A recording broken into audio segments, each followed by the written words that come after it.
하나님께서 주신 오늘의 본문 말씀 마가복음 9장 2절에서 13절의 말씀을 저와 여러분이 한 절씩 교독하고 마지막 13절은 같이 읽도록 하겠습니다. 말씀을 봉독합니다. 엿새 후에 예수께서 베드로와 야고보와 요한을 내리시고 따로 높은 산에 올라가셨더니 그들 앞에서 변형되사 그 옷이 광채가 나며 세상에서 빨래하는 자가 이에 엘리야가 모세와 함께 그들에게 나타나 예수와 더불어 말하거늘 베드로가 예수께 구하되 라피여 우리가 여기 있는 것이 좋사오니 우리가 중학셋을 짓되 하나는 주를 위하여 하나는 모세를 위하여 하나는 엘리야를 위하여 하사이다. 이는 그들이 몹시 무서워하므로 그가 무슨 말을 할지 알지 못함이더라. 마치 구름이 와서 그들을 덮으며 구름 속에서 소리가 나되 이는 내 사랑하는 아들이니 너희는 그의 말을 들으라 하는지라. 문득 둘러보니 아무도 보이지 아니하고 오직 예수와 자기들 뿐이었더라. 그들이 산에서 내려올 때에 예수께서 경고하시되 인자가 죽은 자 가운데서 살아날 때까지는 본 것을 아무에게도 이러지 말라 하시니 그들이 이 말씀을 마음에 두며 서로 문의하되 죽은 자 가운데서 살아나는 것이 무엇일까 하고 이에 예수께 묻자와 이르되 어찌하여 서기관들이 엘리야가 먼저 와야 하리라 하나이까. 이르시되 엘리야가 과연 먼저 와서 모든 것을 회복하거니와 어찌 인자에 대하여 기록하기를 많은 고난을 받고 멸시를 당하리라 하였느냐. 그러나 내가 너희에게 이르노니 엘리야가 왔을 때 기록된 바와 같이 사람들이 함부로 대우하였느니라 하시니라. 아멘. 오늘 본문의 말씀으로 죽은 자 가운데에서 살아나는 것이라는 제목으로 말씀을 전합니다. 오늘 마가복음 9장 2절에서 13절의 말씀은 좀 대다수 많은 설교자나 또 성도님들이 이걸 닉네임을 뭐라고 생각하느냐 하면 이제 변화산 사건이다 이렇게 생각을 합니다. 변화산 사건. 근데 사실 엄밀한 의미에서는 예수님이 이렇게 변화가 됐다기보다는 당신의 본질을 어떻게 하신 거예요? 보여주신 사건이죠. 말씀이 육신이 되어 이 땅에 오신 예수님이 세상의 만왕의 왕이시고 동방박사들의 표현에 의하면 유대인의 왕이 나신 것인데 궁정이나 왕궁에서 나신 것이 아니라 어디에 나셨어요? 보잘것없는 초라한 말구유에 태어나신 것. 그리고 권세 있는 왕가의 후손이 아니라 아무도 주목하지 않은 갈릴리, 그렇죠? 목수의 아들이었던 요셉의 아들로 태어나신 것 때문에 많은 사람들은 예수님을 메시아로 여기기보다는 나사렛의 그저 촌부의 한 사람으로 생각을 했다는 것이죠. 심지어 그러한 시각을 가지고 있는 것은 서기관이나 제사장이나 바리새인들 뿐만 아니라 말씀을 전하고 있고 실제 기적을 베풀고 있음에도 불구하고 제자들조차도 예수님의 본질을 잘 모르는 것이요. 우리 요한복음의 기록을 보게 되어지면 심지어 나사렛에서 무슨 선한 것이 나겠느냐라면서 예수님의 고향과 예수님의 눈에 보이는 행색을 보고 정말 요즘 말로 1도 예수님을 메시아라고 생각하지 않았던 것이죠. 그런데 오늘 본문에 보면 수많은 사람들을 데리고 이 산꼭대기에 올라가서 짜잔하고 당신의 본질, 당신의 본색을 보여주셨으면 참 좋을 뻔했는데 보니까 예수님께서 베드로와 야고보와 요한 이 세 사람만 따로 데리시고 올라가셨어요. 사실 12명의 제자들이 있었고요. 또 복음 전도대를 파송할 때 보면 70인의 제자들이 있었고요. 마가의 다락방에는 120명이 모였었고요. 감람산에서 승천하실 때는 500명이 모여 있었단 말이에요. 이 사람들은 사실 예수님이 어딜 가시나 지속적으로 자신들의 어떤 일상이라든가 자신들의 직업은 거의 2순위, 3순위로 내려놓고 정말 예수님이 강론하시고 예수님의 말씀을 전하시면 정말 어디든지 따라다니던 사람들의 숫자였단 말이에요. 그런데 유일하게 이런 예수님이 본색을 보이시는, 당신의 정체성의 본질을 보이시는 장면에는 이 세 사람만 데리고 올라가셨어요. 이유는 뭐겠습니까? 이들에게 굉장히 중요한 어떤 기억을 남기심으로 인해서 사실 이 제자들은 다른 제자들보다는 또 다른 주님의 중요한 사역들을 감당하게 되죠. 아시는 바와 같이 야고보 같은 경우에는 12명의 제자들 중에 제일 먼저 어떻게 됐습니까? 순교의 반열에 올라갔고요. 또 사도 요한은 12명의 제자들 중에 제일 나중까지 순교를 당하지 않고 남아있다가 우리가 보게 된 요한계시록을 필두로 해서 요한복음과 또 요한 1, 2, 3서를 보게 되어지고 또 예수님의 동생이었던 야고보와 함께 초대교회 공동체를 지탱하는 두 기둥 역할을 감당하게 되죠. 그리고 수제자로 일컬었던 베드로는 아시는 바와 같이 정말 예수님의 복음을 전하기 위해서 땅끝까지 이르기 위해서 수고했던 큰 수제자 역할을 감당했던 사람이 베드로입니다. 그리고 오늘 마가가 이러한 복음서의 기록을 남길 수 있었던 이유 중에 하나는 뭐예요? 베드로가 이러한 모든 경험들을 마가에게 충분히 이야기를 했기 때문에 마가는 오늘 복음서의 기록을 남겨놓게 되는 것입니다. 그래서 따로 세 사람을 부른 이유는 뭐 회당장 야이로의 딸을 살리는 장면이라든지 또 이렇게 변화산에 올라갔었을 때 어떤 이런 사건들은 그 제자들에게 나름대로 비중 있는 역할, 그들이 이후에 복음을 전하는 데 있어서 중요한 그러한 마음의 기억을 늘 되살리게끔 하는 장치로 남게 되어집니다. 자, 그런데 이 세 제자가 올라가서 봤을 때에는 예수님이 보았으면 좋겠다, 예수님이 깨달았으면 좋겠다 하는 것들은 사실 그 당시에는 전혀 알지 못했어요. 기록을 보면 알아요. 먼저 올라갔더니만 예수님의 옷이 먼저 바뀌는 것을 베드로는 뭐라고 표현했느냐? 세상에서 빨래하는 자가 그렇게 얘기할 수 없을 만큼 매우 희어졌더라. 그러니까 자신의 삶의 경험 중에 자신의 눈높이에서 보지 못했던 장면이 제일 먼저 눈에 다가온 거예요.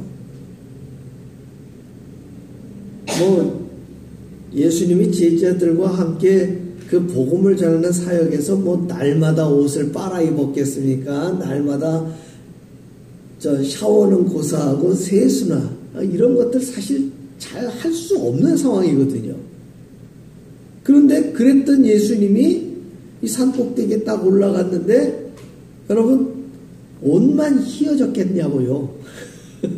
우리 예수님도 우리 요한계시록에 보면 사도 요한이 그 얼굴을 마주 대할 수 없을 정도로 예수님이 변화된 모습, 다시 한번 말씀드리지만 예수님의 성자 하나님으로 본질, 본색을 나타냈을 때는 눈을 똑바로 뜨고 얼굴을 마주 대할 수 없는 그런 위엄과 광채가 예수님의 본질이라는 것이죠.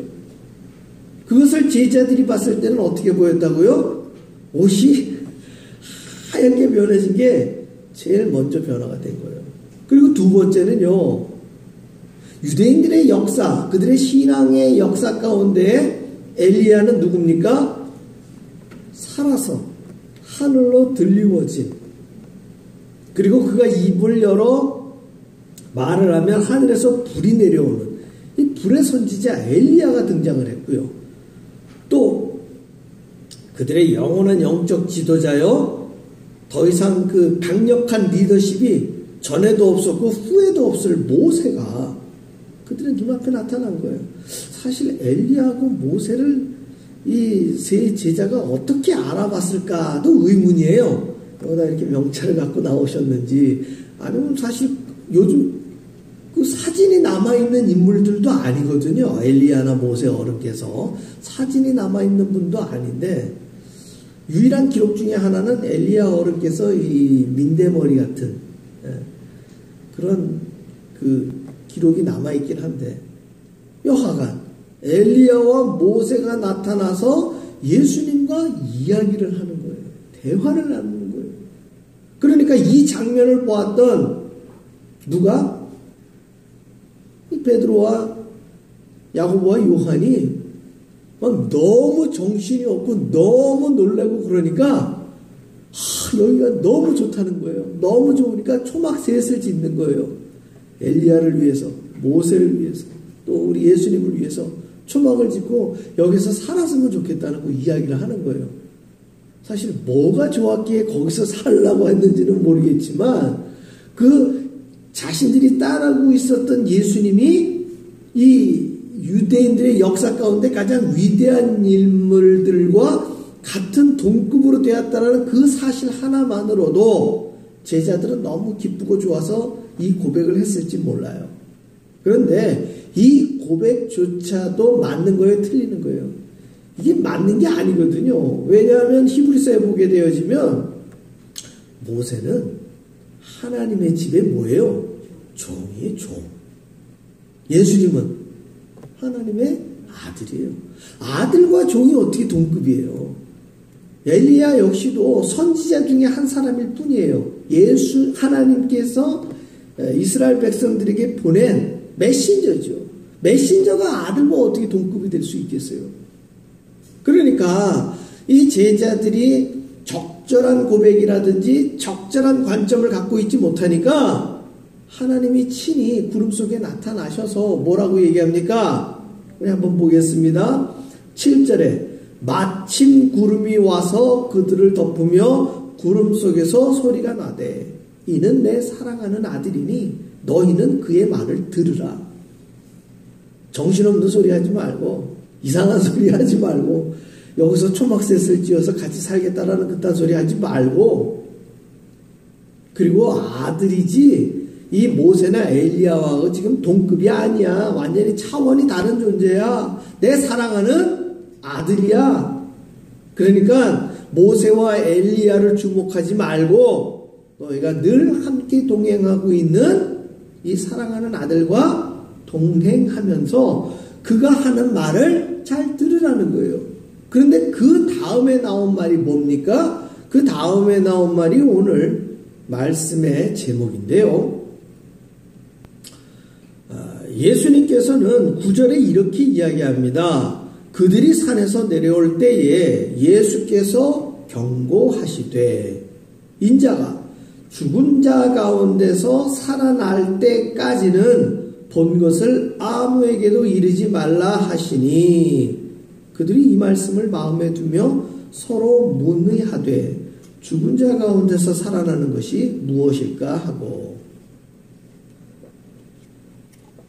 사랑하는 성도 여러분, 죽은 자 가운데서 살아나는 것이 무엇입니까?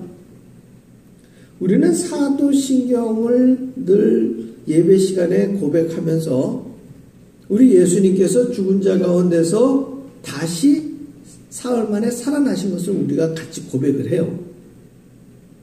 근데 핵심은 예수님이 죽은 자 가운데서 살아나셨다라는 그 사실, 사건, 그것이 핵심이 아니라 그것이 나타내는 본질이라는 거예요. 그것이 나타내는 본질. 첫 번째, 사망 권세를 깨뜨리신 거예요.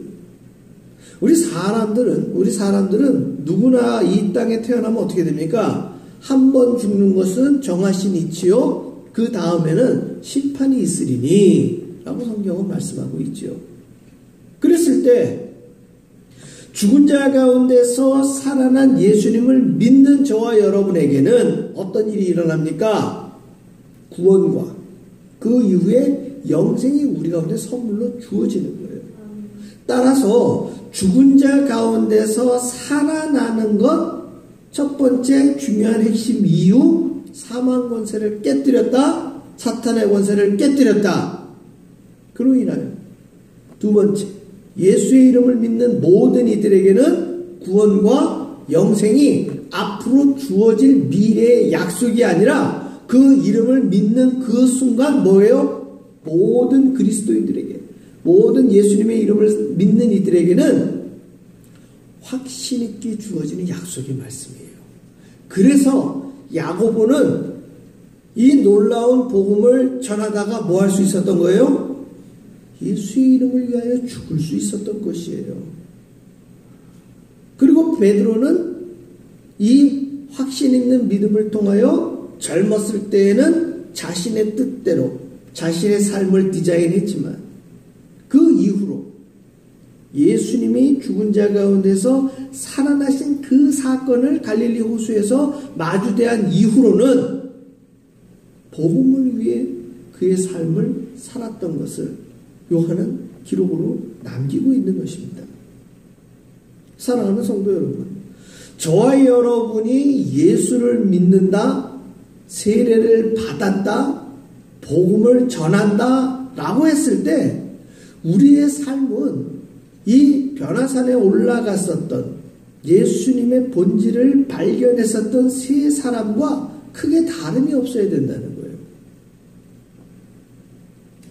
그 사건이 있기 이전에는 저와 여러분이 예수 믿기 이전에 혹은 예수님을 믿는다 할지라도 우리에게 확신 없는 삶을 살았다면 때때로 우리는 누구 마음대로 살아요?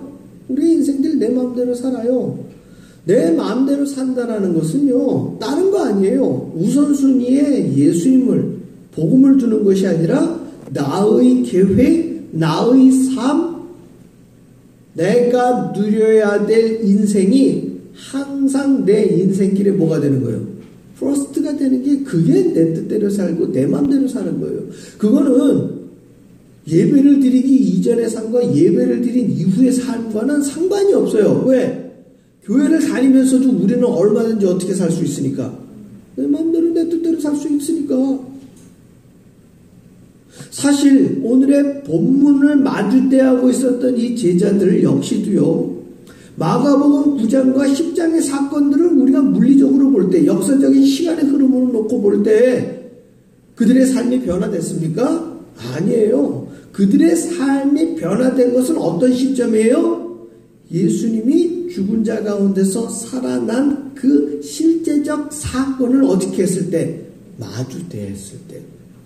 그리고 마가의 다락방에서 보혜사 성령님이 예수님이 약속하신 대로 이 제자들에게 임재한 이후에, 따라서 오늘의 본문의 사건을 2000여 년 전의 제자들의 사건으로 우리가 놓고 볼 때 이들과 오늘 본문을 보는 우리와는 분명한 차이가 있어요. 어떤 차이가 있습니까? 우리는 이미 예수님이 죽은 자 가운데서 살아난 것이 미래의 사건이에요? 과거의 사건이에요?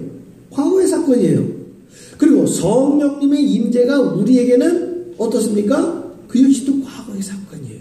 우리에게 모든 것이 어떻게 된 것입니까? 이루어진 현재를 그리고 미래를 우리는 살아가는 거예요. 따라서 우리는 죽은 자 가운데서 살아난 이 모든 것을 뭐하고? 이미 확신하고 이미 믿고 그리고 그것을 누리며 살아가는 그리스도인들이라는 것이죠.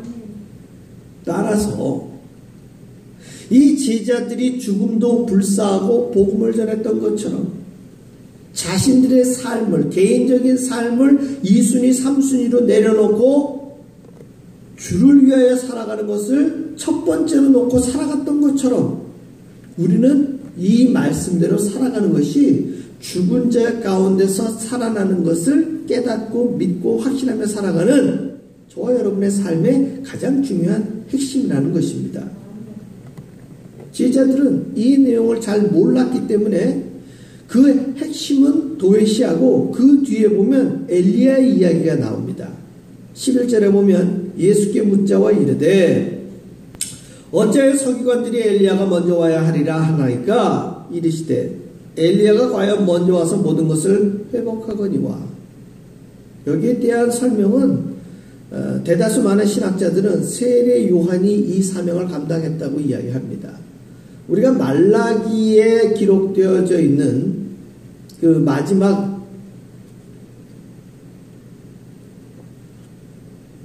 구약의 마지막 선지자인 말라기의 그 예언을 통해서 메시아가 오기 전에 엘리야가 와서 그 메시아의 도래하심을 선포하겠다라고 아주 암묵적인 글을 남깁니다.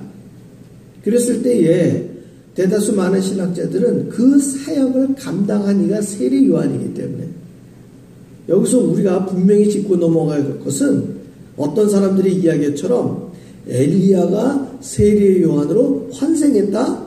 이 땅에 내려왔다? 아닙니다. 엘리야는 엘리야고요. 세례 요한은 세례 요한이에요. 그런데 그 연속성을 하나님의 말씀을 전하는 연속성이 엘리야 이후에 누구에게 온 거예요? 세례 요한에게 나타난 것입니다. 그래서 세례 요한이 요단강가에서 예수님을 만났을 때 뭐라고 얘기했습니까? 세상 죄를 지고 갈 어린 양을 보라. 그리고 그의 그 말씀은 그의 개인적이고 특별한 메시지이기도 하지만 이미 오래전 이사야 선지자의 글을 통해서도 다 예언된 말씀들이라는 것이죠. 그런데 아시는 바와 같이 세례 요한은 헤롯에 의해서 그 헤로디아의 요청에 의해서 세례 요한의 목을 달라고 요청한 그 요청을 거부하지 못하고 결국은 죽임을 당하지요. 그래서 세상 사람들은 세례 요한의 말에 귀 기울였지만 궁극적으로 그를 해하였고 또 세례 요한뿐만 아니라 예수님조차도 포도원 그 주인의 비유를 들어서 품꾼들을 보냈을 때 때리고 쫓아내더니 아들을 보내면 이들이 위할 것이다. 아들의 말을 들을 것이다. 라고 예측했던 포도원 주인의 예상을 완전히 띄웠고 저가 상속자이니 저를 죽이고 우리가 포도원을 취하자. 라고 해서 그 포도원 주인의 아들을 포도원 지기들이 죽여버리지 않습니까? 궁극적으로 그 포도원의 주인이 군대를 이끌고 와서 그 악행을 저질렀던 모든 이들을 심판해버리는 장면을 예수님은 비유를 들어서 이야기하시는 거예요.